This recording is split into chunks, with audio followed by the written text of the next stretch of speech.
All right, it is 1 o'clock, so I think it's officially time to begin. And welcome to the panel today, the panel on memoir. I'm going to introduce myself first and then the panelists. And I have relatively few questions for them. I think the questions, for the most part, will lend themselves to some I don't want to say long-winded. It's going to get. I think the questions were constructed in a way so that the panelists will have some room to expand upon them. And then I'm hoping we have significant time for Q&A from the audience at the end.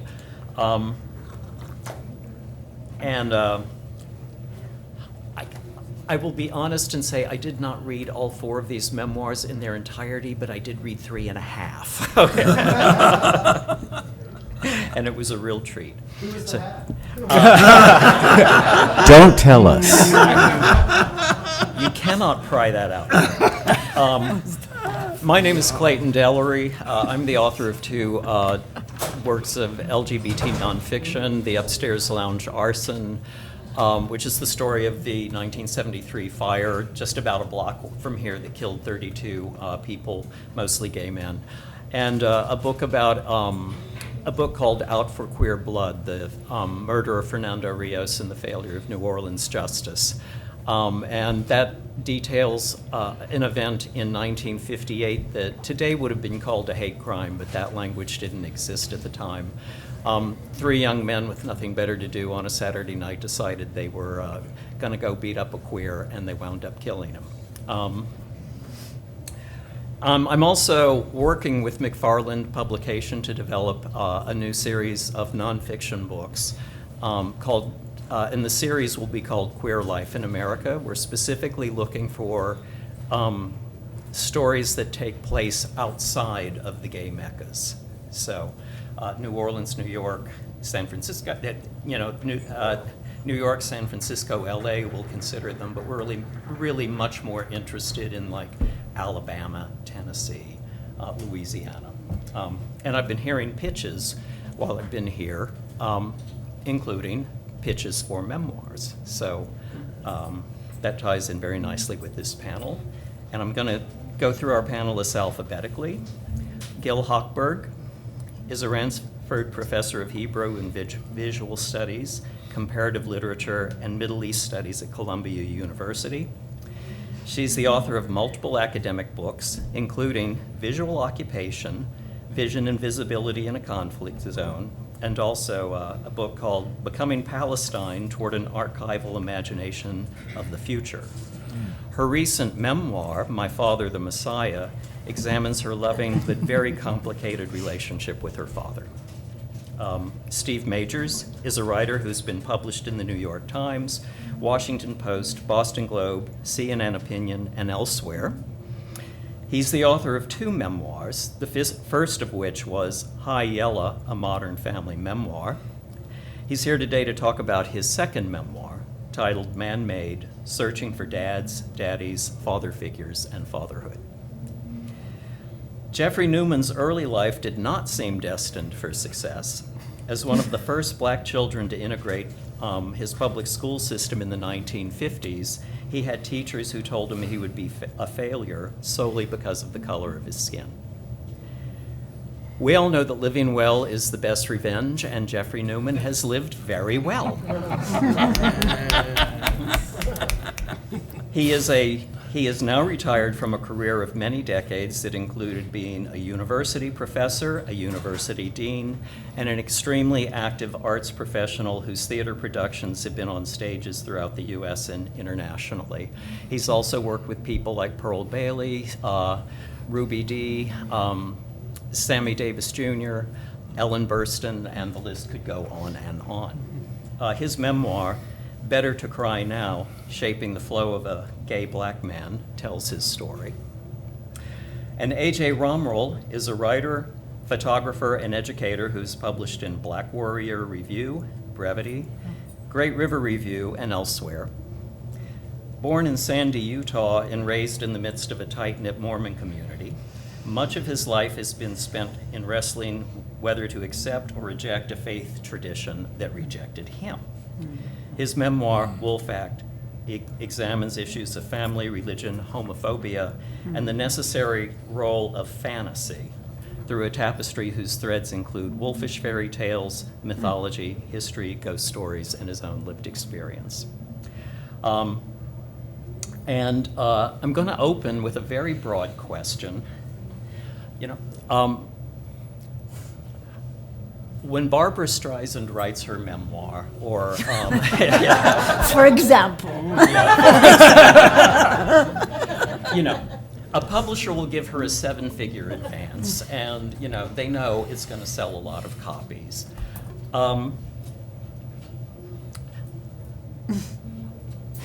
None of these panelists are Barbara Streisand. Darn it. I'd like to take an exception to that. And so I'm going to ask I'm going to ask a question about the role of memoir. As a writer, what is the appeal of the genre?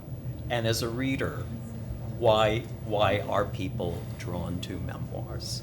And I would like all the panelists to answer that question, and why don't we just start this way and go that way? Well, I believe, I've said this a couple of times, I believe that every writer, no matter what the genre, we all write first to make sense of ourselves and our place in the world. Whether we're writing fiction, whether we're writing memoir, that is just what I believe. We choose a different genre to make meaning. And I believe our first audience is always ourselves. We always write for ourselves first. So when I think about memoir, I think it's probably the genre that is closest to that truism. For me, and I'll only speak for myself, this was a way for me to retell my story in a way that made sense to myself and to find my place in it. And I would not say it's autobiographical, because I believe my memory is faulty. I believe my interpretation of my past is probably tainted. And so this is a retelling for me of my life story in a way for it to make sense to me. And then, and as the first reader, I then decide there's something that has happened to me in the writing of this book that by the end of the page I have learned something that I hope is so profound, that has moved me, that I want to share it with at least one other person. And that's when I begin saying, I believe that this should live out in the world, and maybe at least one other person will find some meaning in this. Very good. Well, I agree with Steve, and I think that and I think there's a lot of similarity in that. Although in writing a memoir, it was almost as though it was a story that was in my head that had to come out, that there was an urgency to try to get it out before I forgot it, before it became distorted, before it changed from what it was. And my most difficult moment was actually writing about personal experiences and stories that I had to relive. And many of those stories, reliving them was harder than it was when I experienced it. And there were so many times that I had to actually put it down and walk away from it and try to recoup what sense of self I had, and then go back to that moment and then pick up the story at that. And by the end of the book, I felt like I was actually trying to keep up with the book, but the book had its own life and started to take its own persona. And I then felt almost like, wait, don't go too far. I felt like I was really chasing to try to keep up with how it was unfolding, because it was a story that I didn't really think at the beginning had much meaning except for me. And then as I started to write it, it started to take hold of me. And by the end of it, I was transformed, because I had really relived those experiences from a hindsight point of view. And now I could understand why it was so important for me to have to go through this difficult experience, because I learned so much from it and grew so much as a result of it. So I would say one of the things, the most compelling thing for me with a memoir is really to be honest, and tell the story as sincerely and truthfully as you can, and then let, as it was in my case, let the legal attorney say, no, Jeff, you can't say that. You have to drop that name, and let's change that gender. So that we don't want it to be challenged simply because you offended someone. So let's find a way to tell this so that it can actually be consumed. Is this okay? Can you hear me? Going? Okay. Oh, is it? Oh. Why is it not on? Wait, you can hear me though. I can hear it up there. Okay. Cool. Let me know if it goes out. I don't know. I appreciate what you're saying about that honesty, because I initially did not want to write nonfiction. I had no care to write a memoir. I was like, fiction all the way. I want to write fantasy stories. And then I had to take an intro to creative nonfiction class in college as part of the degree. And my first day in that class, my teacher asked me to write down the top 10 things I'd be most afraid to write about. And then she was like, okay, now write about one of them. And it was really just, it changed my brain on how I was thinking about things. And I started seeing a new therapist at the time who was having me do a lot of like writing assignments as part of therapy. And we realized really quickly, or she realized, that I was being a lot more honest in writing than I was in speaking with her. And that there was a truth coming out in my writing that wasn't there otherwise. And I think both of these things in conjunction started to make me realize exactly what nonfiction can do, not only for us, but for others, because it started to make me think about how how I realized I was gay, because I just denied it so thoroughly. I saw this video that BYU, if you don't know, it was like the big Mormon school in Utah. Their version of the Gay Straight Alliance put out a Trevor Project video, the It Gets Better videos, and it was all these other Mormon kids talking about their experiences going on missions and coming back early and struggling in a lot of the same ways I did. And I had this full-on breakdown, and it's where I was like, oh, I think this is actually what's happening to me too. Maybe I am gay. And then I just broke down and cried, and it was the whole thing. But it made me realize, like, it was through other people's stories that I understood this part of who I am. And if I can be honest on the page, and if I can put my story out there, maybe there's some person in the future who can take my story, see some part of themselves in it, find an answer that I have been searching for as well. Because I think probably a pretty common experience is this, like, I don't even know exactly where I'm going with this story, but there's something I need to learn from it.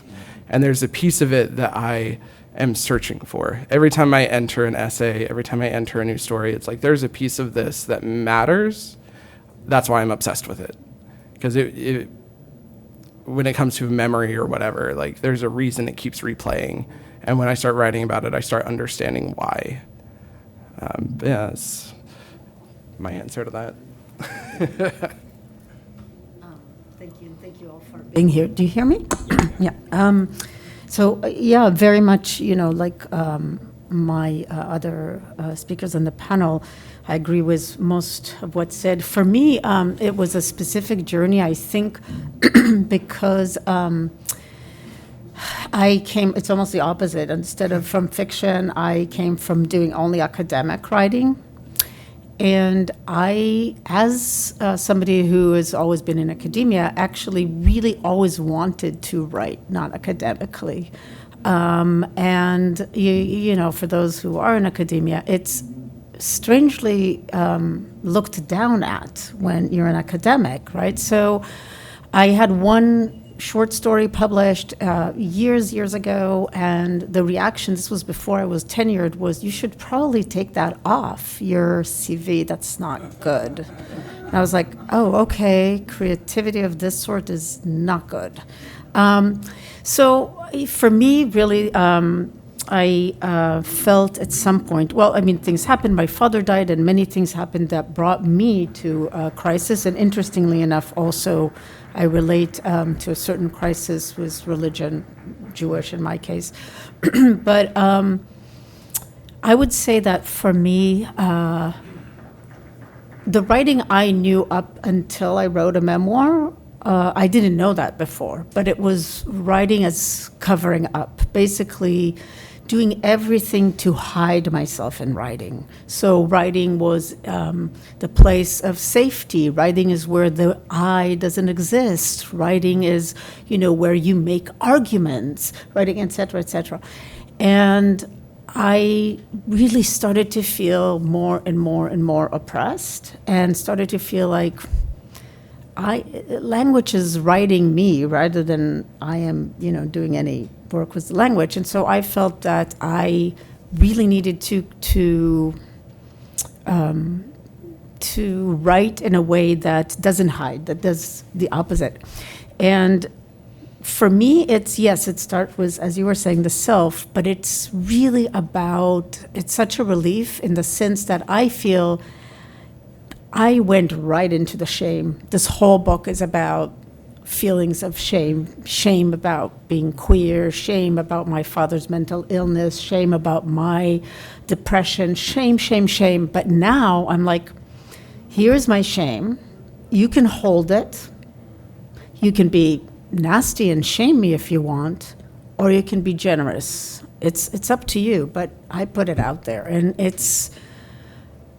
in other words, I'm not going back to not writing this way. There is no going, because it's really just, it's, and then I'll just end with that. There is when you put yourself out there this way, it's not just, as some people say, navel gazing and all that. I think that's really a destructive way of thinking about it. It's actually about saying, I am going to trust you. I'm going to trust you, people out there.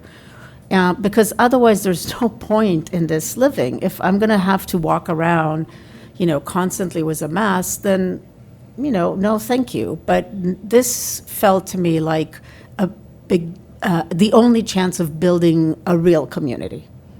So. It sounds like everybody's talking about self-healing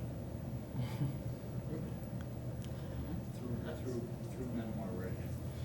That's very often a big part of it. And I think the desire, too, is that a reader can pick it up and, if it's the right reader, be healed.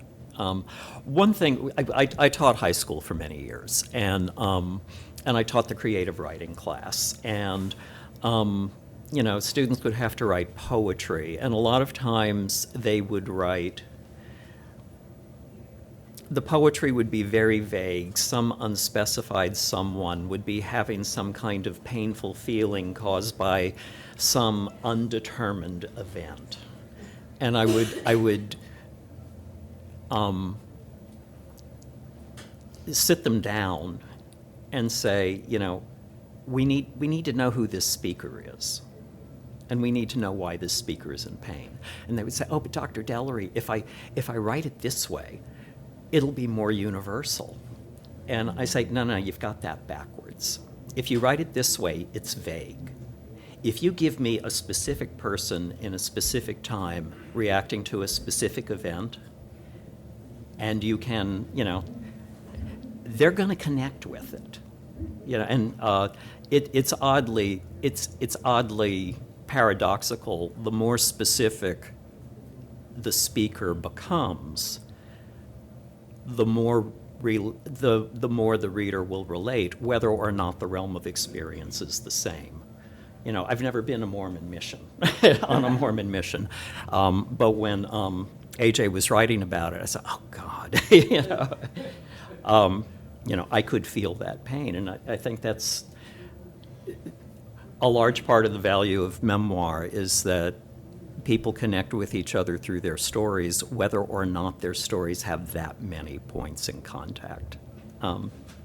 People connect to the authors of memoirs through their stories, whether or not the readers' lives share many points of contact. At least that's what we hope, and it works a lot of the time.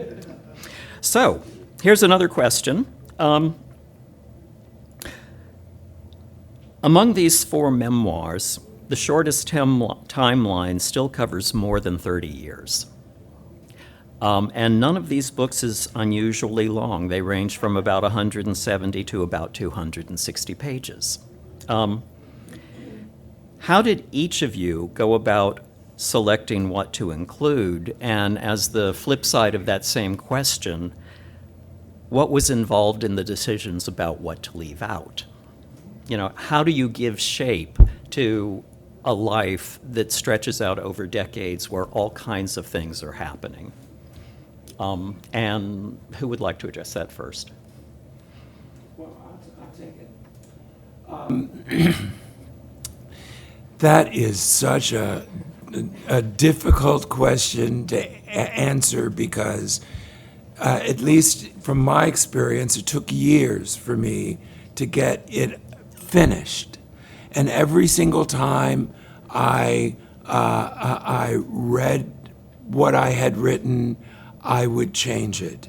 And I would add even more depth or a different angle, or because there's so many different experiences that are interpreted in multiple ways.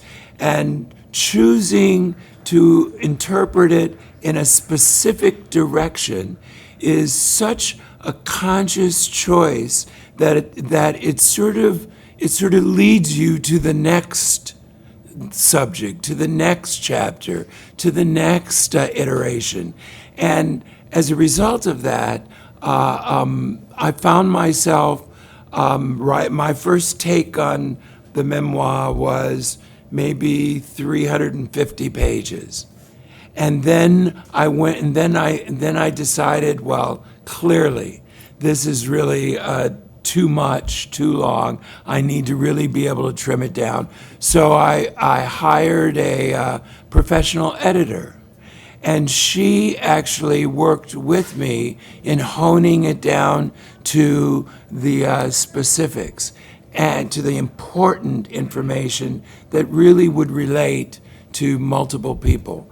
And in doing so, I ended up discarding an awful lot of experiences that I still carry today. In fact, I was talking to Clayton about that earlier yesterday, because I still have so many of those stories that were really relevant, that were that really helped guide me throughout my life, that I wanted to share.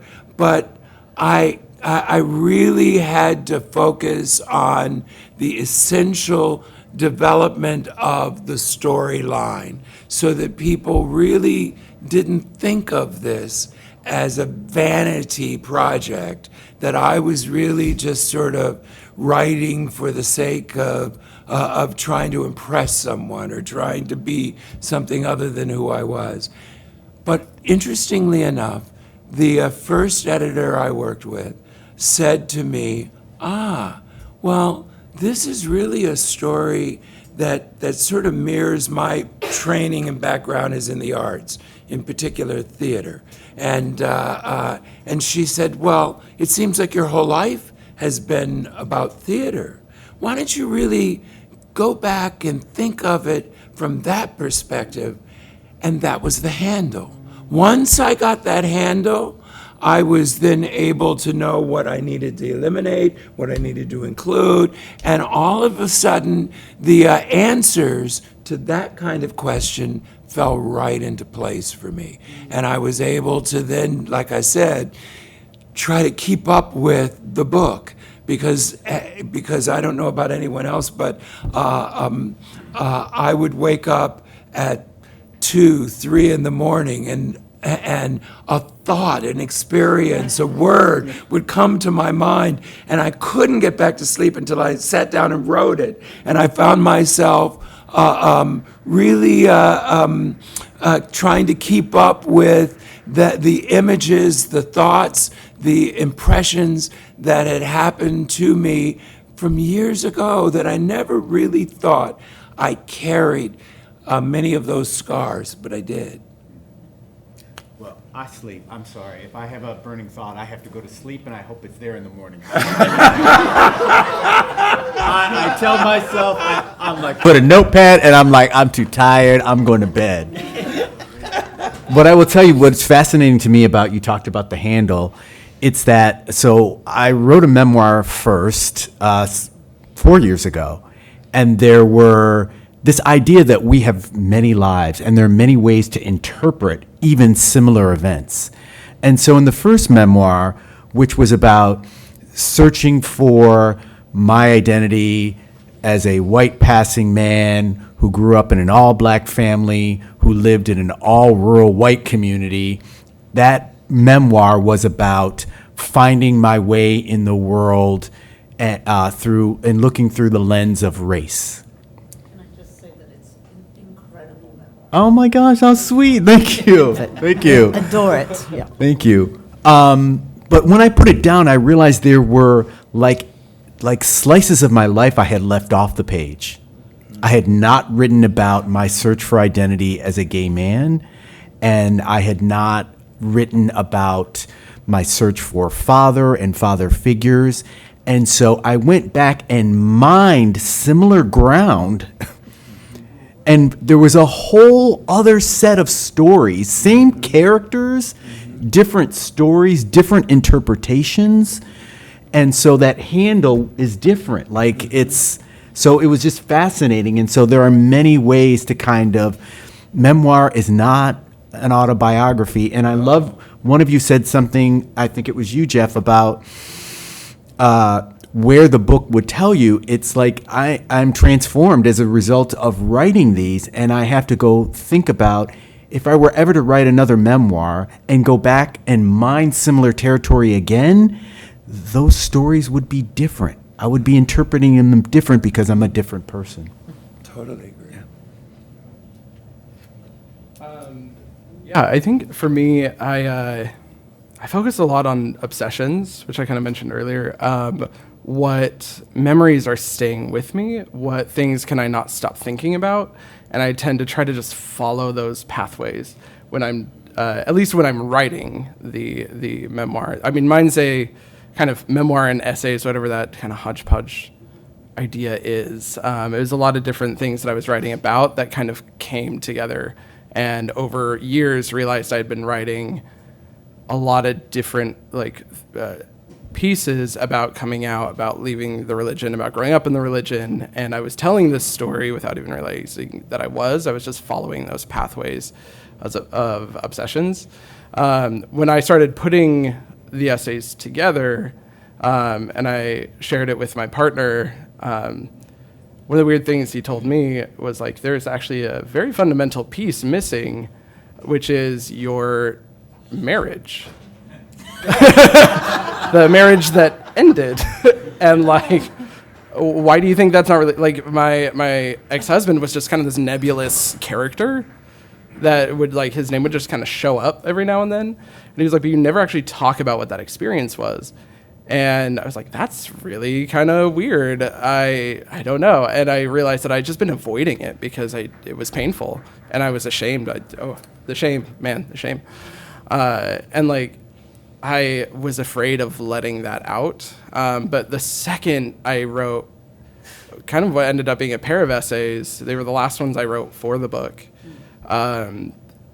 pulled everything together in a really magnificent way that just wouldn't have happened otherwise. And so I think having that other pair of eyes on it, like, to be able to tell you, like, this is missing, this fundamental piece, because you're so close to it and it's your life and you've obsessed about it for so long, you can't even see exactly, like, what a person outside of it might not know. Borgnine were married for like, I don't know, 11 days or something, some ridiculously short period. And when she wrote her memoir, she had a chapter called My Marriage to Ernest Borgnine, and it's a blank page. Thank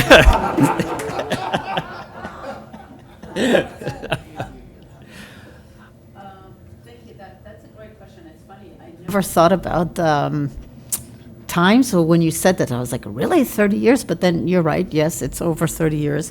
And then I thought, and over a decade of writing and rewriting, and then you do end up with a very slim book. But you know, size doesn't matter.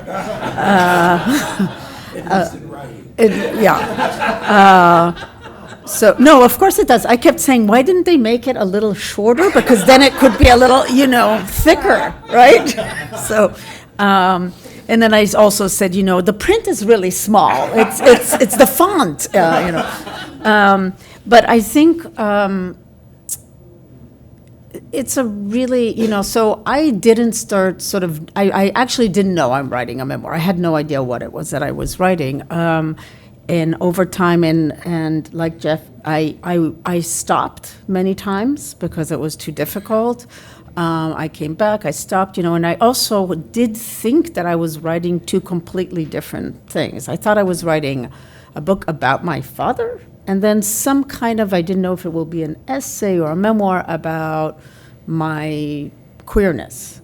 And it really took this process of writing and rewriting, and I kept not understand. I kept like hitting the edge of the pool and like not getting stuck in it until I don't even remember how it happened, but it was a moment. It wasn't sort of like an epiphany that was a hailer, but it was just a moment where I realized that I was stuck because I was missing the fact that the two stories were so connected and that is the story.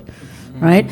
And so once I realized, and it was not obvious at all, but once I realized it, then things started to move. And then I could start relating to the question of structure, which I think for anybody writing a memoir is probably any nonfiction or fiction, but it is very important to remember that memoir is a crafted story, right? So it really isn't, here I'm going to tell you about my life. It's sort of like, so, and it is the hardest thing because you are actually, just like you were writing a novel or a short story, you have a drama to hold, and you have to make sure that transitions are interesting, and so I would say that for me was, it was emotionally less intense than the dealing with memories and all that, but that's where I felt, oh boy, writing is difficult. Writing is so difficult because really it's not just a bunch of memories that you put on a paper. It's a lot of work. And then it ends up so thin.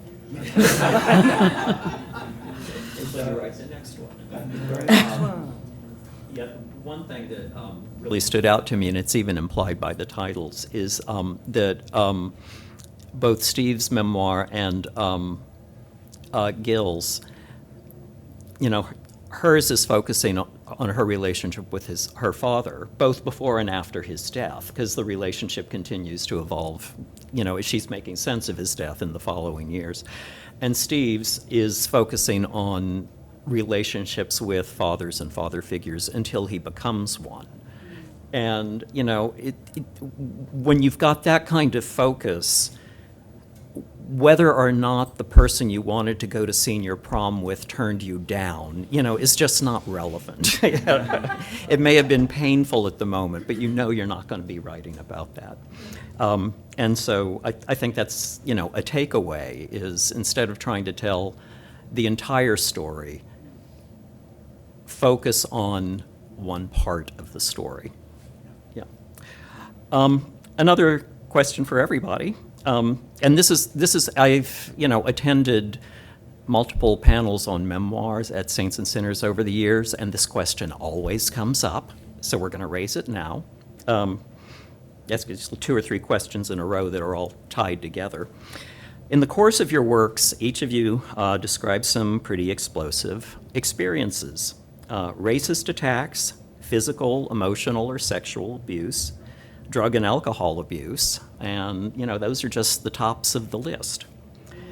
A novelist can describe these behaviors cloaked by a disclaimer that any resemblance to living persons is purely a coincidence. An historian can write about them because they are in one way or another a matter of public record. But a memoirist is writing about friends, relatives, and other real people with traceable associations to the author. And Geoffrey, you already alluded to this. How did each of you negotiate the difficulties of writing about these issues? Wow, that was really tough for me because I thought when I started doing a memoir, I thought you would tell the story as accurately as you could recall. And I didn't really give any consideration to how a figure in that story would respond to that negatively and see it from their point of view, which would be totally different than how I saw it. I didn't really think that through. But therein lies the strength of a good editor. I worked with an editor who would say, "Look, I know you want to stop this story right here, but we really need to see how it developed and why it went in that direction.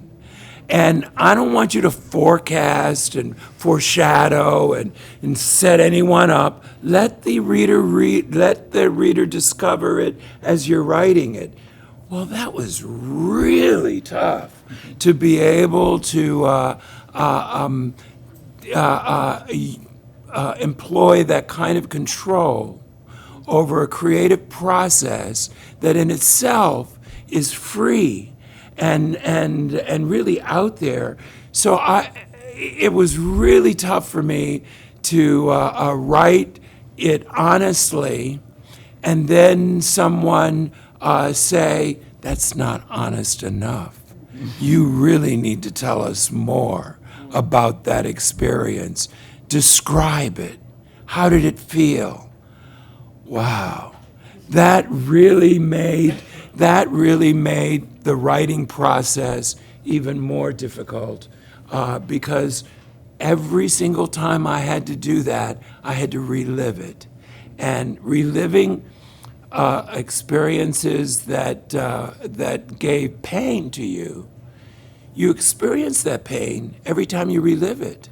And even though you may try to couch it or in a way that protects you, the honesty seems to flow, and you really sort of have to bite the bullet and let it out as it needs to come out, so that someone can really sort of get the experience as true as it was when you lived it.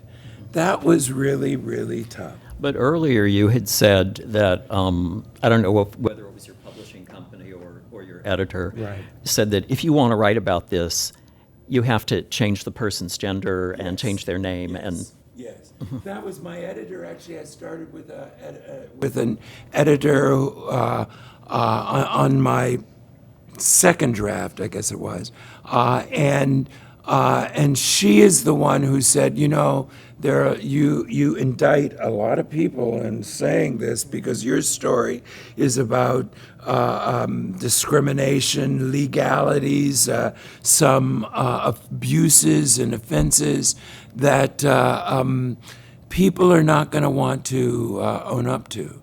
So you're going to have to, I suggest you hire a literary attorney to do a line-by-line literary legal review. And I did that.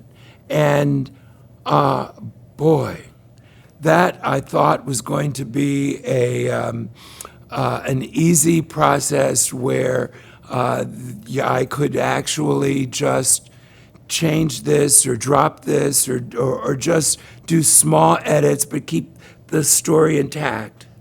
But some of the questions were really so poignant in terms of trying to keep the story true and honest without it actually saying the name. And in my case, I started back in the 50s, and so now I'm about to turn 80.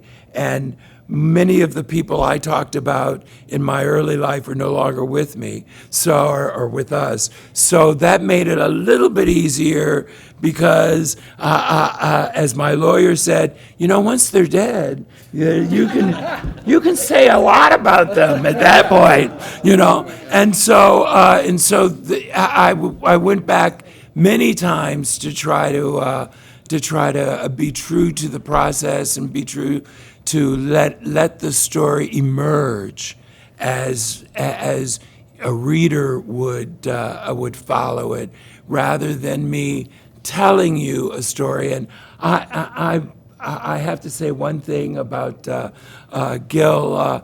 I had the same problem because I spent 43 years in academia, and so all my writing had been academic. And the first thing when I hired an editor, she said, Geoffrey, this is not an academic project. You have to really rethink this and get out of that academic structure and find a new. So it was a transition for me as well to get to where I was free enough, and one of my big stories was themes throughout the book was finding self-confidence to be able to openly be a black gay man. That took me until I was probably in my 40s, late mid 40s, to be comfortable enough to live that life without any apology. And I really wanted in the writing to share that journey, because that's the journey that I think we all sort of go through in terms of trying to find meaning to our lives. And why is it that I was the one who had to walk to that white school when I was like 8 years old and walk down a row where kids would look at me and laugh and scorn, and teachers would tell me they didn't want me there. Why did I have to go through that? Well, at the end of the book, I figured out why I had to go through that. I had to go through that to find who I am. And that was part of that process. And so changing the indictments and the specifics that were perhaps less flattering about individuals was a little easier because I had to keep focused on the journey and the story of the journey and how I grew through the journey. And that really allowed me the freedom to be able to change the name, change the circumstance, anything that would protect the story or the book. That made it a little easier for me because of that. Okay, who'd like to go next? Something I kind of want to say as well is lived experience is irrefutable. And especially when you're writing, I think it's important to not hold yourself back, and to keep speaking your truth. And you can write it in a way that says, this is my experience, and I understand that this is my experience.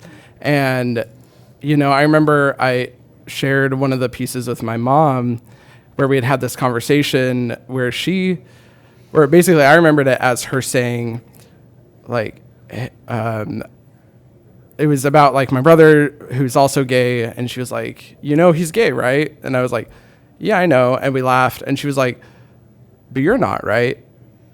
And I just immediately withdrew, and I was like, no, I would never, because, it just felt like she was afraid. And when I brought this up to her, she was like, that's not how I remember that conversation at all. I was trying to open the door because I knew that you were probably gay, and I was trying to show that it was okay. And so when I went back to that scene, I was like, I didn't change the conversation, but I was like, I'm struggling to remember now. I can't remember if I either did, because I did it a couple times throughout with different conversations when I double checked with people, but I put kind of their interpretation in as well. Of like, we had this conversation later about it, and she was trying to help me, but I understood it this way at the time. And so you can make moves like that assist. When it came to people who were cruel to me, I was just like, whatever, I don't care. I'm going to full name you, and you're going to deal with it, because you'll probably never read it anyway. So yeah, I was kind of whatever about that. I only ended up changing one name throughout, and it was just kind of for his protection in some ways, because like I never want to just out someone. And he came out to me, but is now like married to a woman and has a kid, and so I just didn't want that to be a problem for him. And then when it came to like the people in my life, I would say like, this is what I put in the book. Would you like me to change your name? Rather than kind of asking permission. And when it came to the people who like really, really mattered, like I talk about my brother's addiction to meth and his struggles through that, especially like him being my gay brother, like it had a big impact on me, and I knew it needed to be in there. And I talked to him about it, and there was this big conversation of like him being afraid of having that so publicly out there. And it was a really tough conversation to have, but because it was important to me and our relationship to have it, I had it. And otherwise, I sent it to my parents to be like, hey, am I remembering this correctly? And my sister, am I remembering this correctly? So I think those kind of secondary things can be helpful just to make sure when it comes to like facts that you are going with what you need.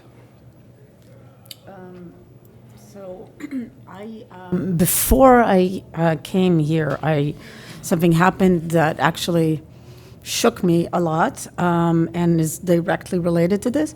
But I'll start from saying that, first of all, I don't think I would have been able to write this particular book if my father were alive. I wrote this after his death.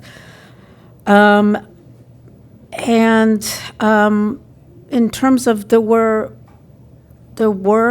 parts that I thought, in terms of like, people that hurt me. So there is a very detailed scene of a sexual abuse that I went through when I was 9 years old. And what was hard is to, relive it. But I fully identify the name of the predator, mostly because at the time I didn't, because I was 9, right? So I'm, hoping that he, his wife, and his 4 daughters will all read it. It captures in full details the event. However, there are parts that are harder. So in order to write the book, for example, I relied mostly on my memory, and I had a lot of writings between me and my father, but I at some point really wanted to get more information about my father as a child. And for that I needed to reach out to his close family. I apologize.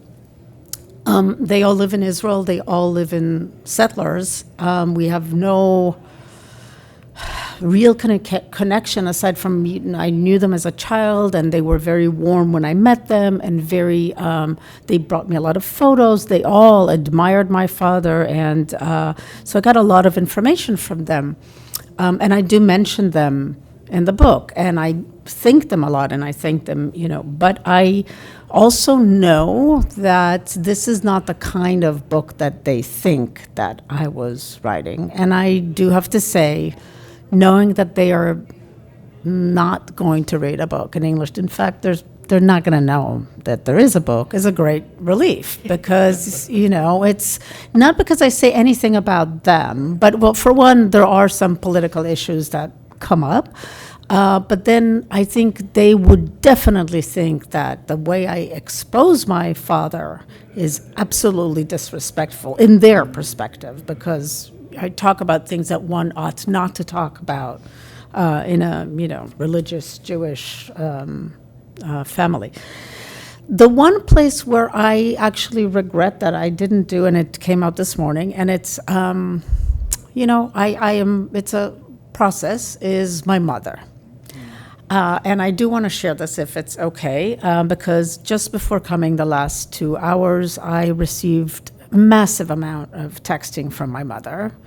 I didn't really think that, well, for one, I didn't really think she would read the book, but for various reasons, mostly that she was estranged from my father since I was 6. But further, she listened to a podcast that I did recently on the issue of grief and grieving. I haven't listened to it since, but then after her messages I did. And both in the podcast and in the book, I wrote my memories and my experience. I did mention many, many times that I'm relying on a child's memory. And I do even mention that in a child's memory, you often have to protect yourself by building sort of stories, right? So the greatest story in my life was that in my child's mind, my mom, who raised me basically as a single mom, but she was, in my child's mind, associated with migraines, difficulties, et cetera, et cetera. And Dad was fun summertime, right? So in that child's mind, there was great, happy dad, who we love, and horrible mother, who we don't. Then I grew up and I came out. Now, when I came out, my mom's reaction was very harsh. According to her, it's not what happened. According to me, it's definitely what happened. But definitely what happened. That, that there were years of, now your 2 brothers can't go out to school because they're going to die a slow death of shame because I can't go to work to feed them. So they're just going to deteriorate slowly because you're gay.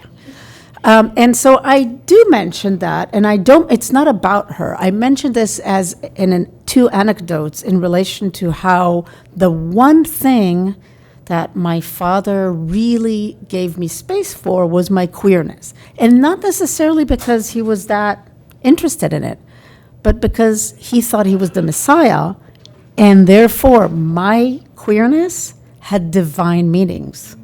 And he read all kinds of codes into them. But independent of his meanings, it gave me something I didn't get from her. All this is to say that she is now profoundly hurt, and it just came out this morning, really. And so hurt that I even had an urgency call to my therapist. And, the one thing, and she, of course, said everybody experiences the world different, and and all that is true. But the one thing I would say, if anybody is writing a memoir, the one thing I maybe should have done is do a little bit more of, I did a little, but maybe not enough of, I had reasons to remember all these things. For me, they're truth. For me, her reaction will always be extremely painful and homophobic. But I couldn't imagine that she would just say that is not what happened, right? So obviously in her mind, there's a different memory. Now, I don't know, I can't say out of my consciousness what happened. This is my experience. But if I knew it would cause so much pain, and I don't want to cause that pain, I would have retrospectively find some way to say something like that. So I guess it's a real, you really hit it there, because there is potential hurt, and it's lingering, it's gonna, and now she is feeling that the whole world, I reassured her that not the whole world is gonna read the memoir, that, the 10 people who don't know her, and that it's fine. But, that's how she feels. So it's a real issue, a real concern, and yeah. Just briefly, I'd say everything I heard here resonates. Number one, memoir is my experiences, right? It is mine. If you disagree, go write your own memoir. Number two, it's place and time. I mean, I think in many memoirs, it's as you're relating stories, it's through the memory of who you were in that moment. Right. Now, your interpretation of that may change by now, and you do have an obligation to say my thinking has changed on the page, and I think that's true. Dead relatives, sorry, that's free reign. I'm sorry, I get to write about you. It's always good when they're dead. Yeah. Or if they've done something horrible for you, yeah.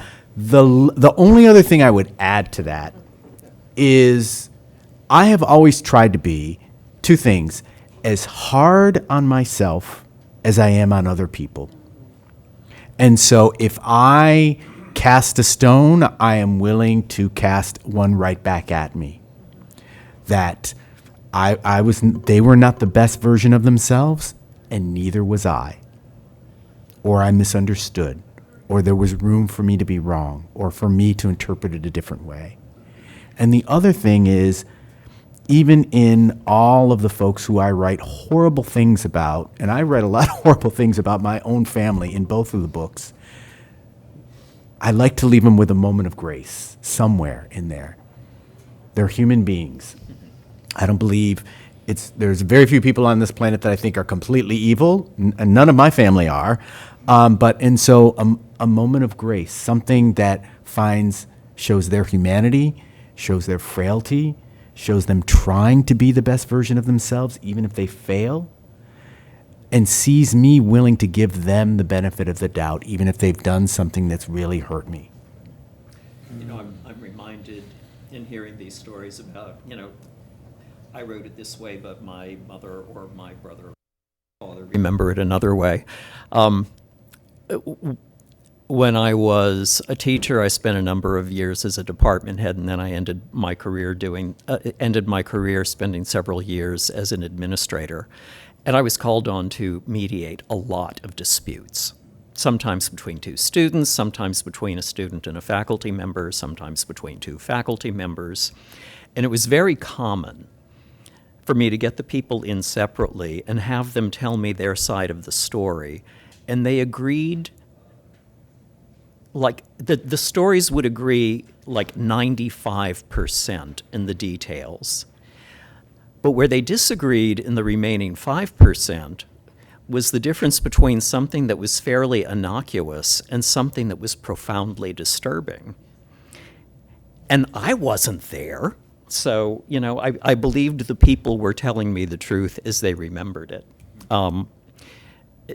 But at a certain point, I just had to, use my best judgment about, what really happened. A question related to that. You've mentioned hiring a literary attorney. Did any of you have publishers who required you to get permissions or releases from the people you were writing about? And if so, did anyone you were supposed to get one from refuse to sign? No. And I'm like, come at me. Come on. Okay. Look. Yeah. No, seriously, No. Yeah, no, I didn't have any problem either. And I went to people, mostly my husband Ed, who I've been with for 51 years. So I really had the fortunate ability to be able to say, Ed, am I really off here? Wasn't that really how that happened?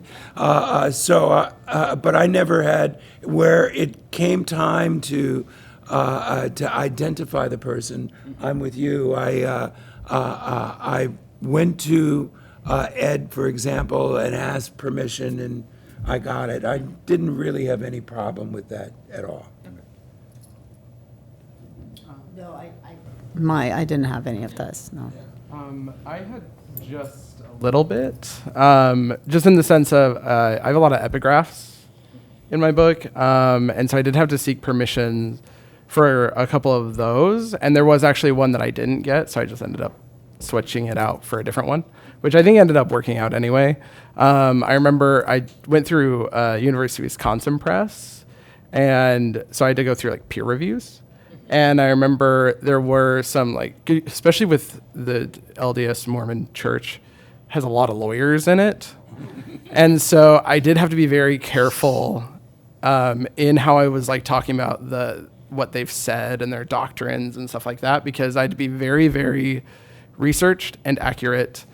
And then anything that wasn't exactly like almost stated, I had to really push into that lived experience.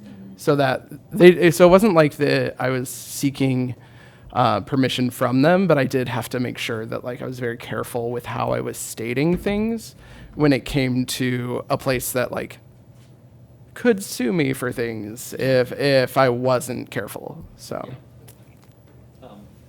my understanding of libel laws is that, you know, it's pretty difficult to win a libel case because you have to prove the author lied, you have to prove the author knew they lied, and then you have to show tangible damages. You know, not my feelings were hurt, but I lost my job. But that wouldn't stop someone from trying, and you can see why publishers wouldn't want to be dragged into court. To who? Oh. Afro-Man were trying to prove damages. Okay. There's 15 minutes left. So I'm going to turn this over to Q&A from the audience. Yes. I have a question for AJ.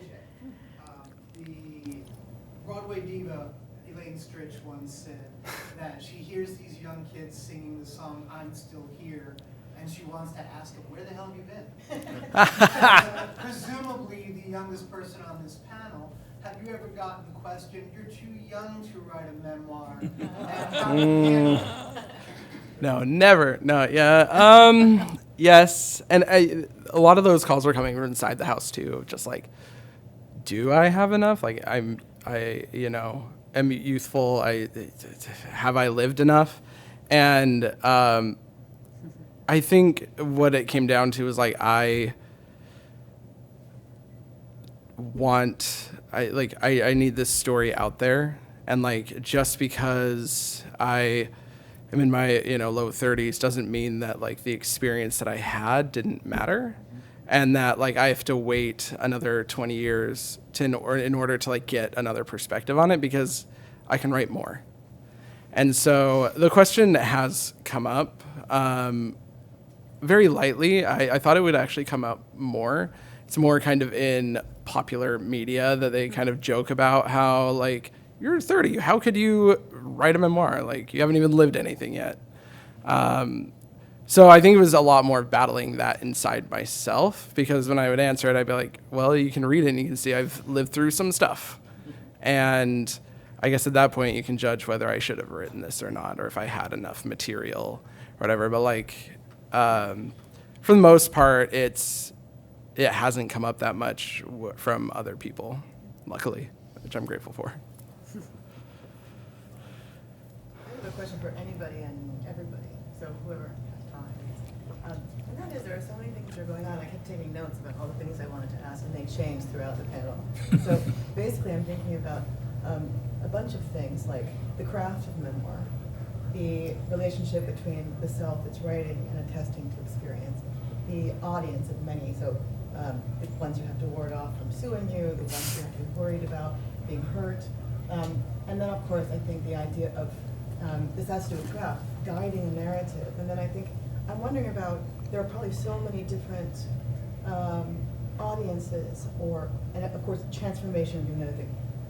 Who and how are your experiences and how have they changed about how the reception of it changes, or how it will change other people, or how it will change you as an audience? Like, it leaves a mark. Every memoir is beautiful for that reason, that you have the experience of one person.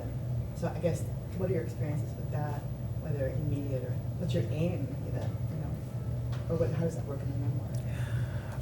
I don't know if this answers your question, but you brought up something that I think is powerful. Like, I have two daughters who are 20 and 21, and who have read parts of both of the memoirs.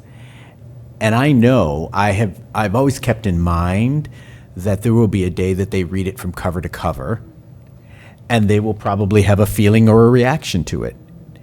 And it may change even as they age. How they may read it in their 20s may differ from how they receive it in their 40s or longer. And so all that I can do is I know that this is, even though these are small moments of time of my life, I wrote it in a time in my life now. If I had written this book 5 years from now, it probably may have been a different book. And so I just ask folks to just sort of remember that these are they're in amber, and they are a moment in time in which both I write about and that I wrote it in. First of all, thank you for the question. And I think for me, when I was writing it, at some point, I knew that if I keep all these questions in mind, I won't be able to write. I have to admit that during the last sort of push of the writing, when I was working with structure, there was only one thing I kept in mind, only one, the arc narrative and the transitions and the language. I wanted every sentence to be beautiful. And I put everything else aside. I also have 2 kids, and there is a lot of inappropriate sex in the book. And so, I couldn't, I knew that if I think about the audience, I would absolutely not publish the book. But I guess what is hard, maybe that is a unique thing for memoir, is that I think, I don't know, I don't want to speak for everybody, but I did read your previous memoir, and I know it's just literally gorgeous. And so I guess what is hard, I think, for writers of memoirs is I think we want what every writer wants, which is that our writing will be recognized as really good writing, right? And that's hard because the places I've presented, I mean, I'm always grateful for people for being and attending, but the questions that I've been asked are so, do you think that one day you'll be schizophrenic because your dad was? Or, do you think you're queer because you had these bad sexual experiences? And I'm like, do you think we can talk about the writing? Because it was years of labor. So I feel like I presume that all of us really want, at the end of the day, we want to be recognized as good writers.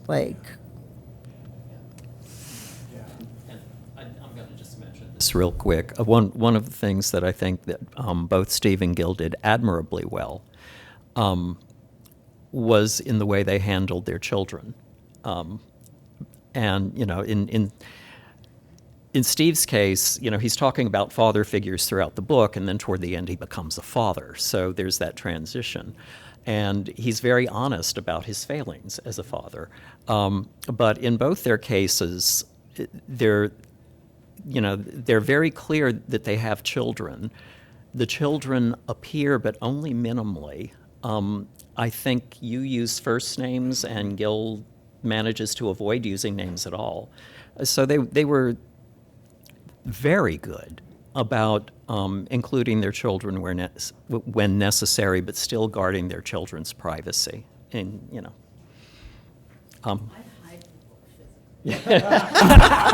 I marked the places where they were. I said, if you want to read about my sex life in my 20s, don't read these chapters. And so, and they're like, nope. You had your hand up a while back, did you? Yeah. I've been asked to write a memoir for somebody else. Mm-hmm. How do you do that? So you're the ghostwriter? Yeah. Mhm. Basically. But I'm listening to you guys, and you're telling your own story in such detail and such depth of knowledge. I'm thinking this is probably a good idea. I don't know. I think you can get into the mind of someone and then relate and connect with them on a deep level to where you can ascertain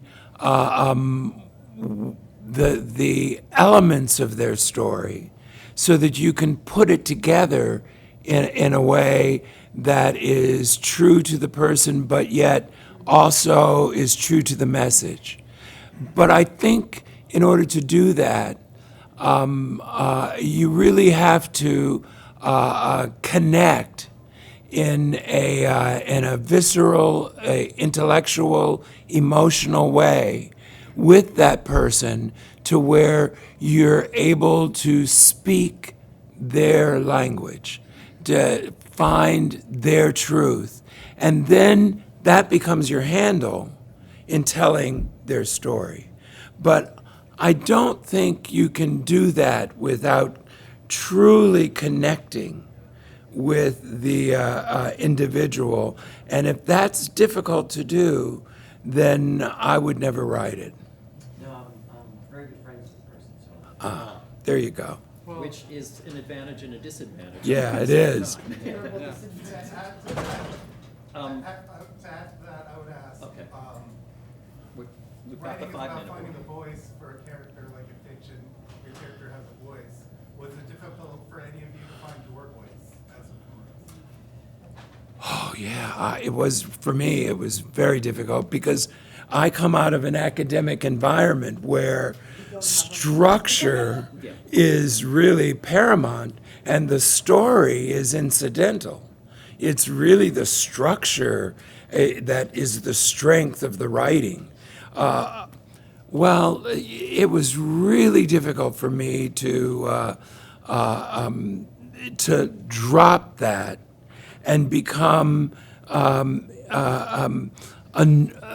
person who actually could recount an experience not so much true to the details, but really true to the meaning of the experience.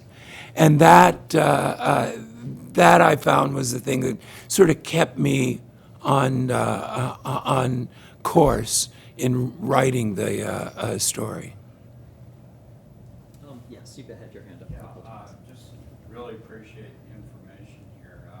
I have written a 3-part memoir on 16 years only that I lived in Japan. So the cultural language, being gay, and also in recovery from alcoholism.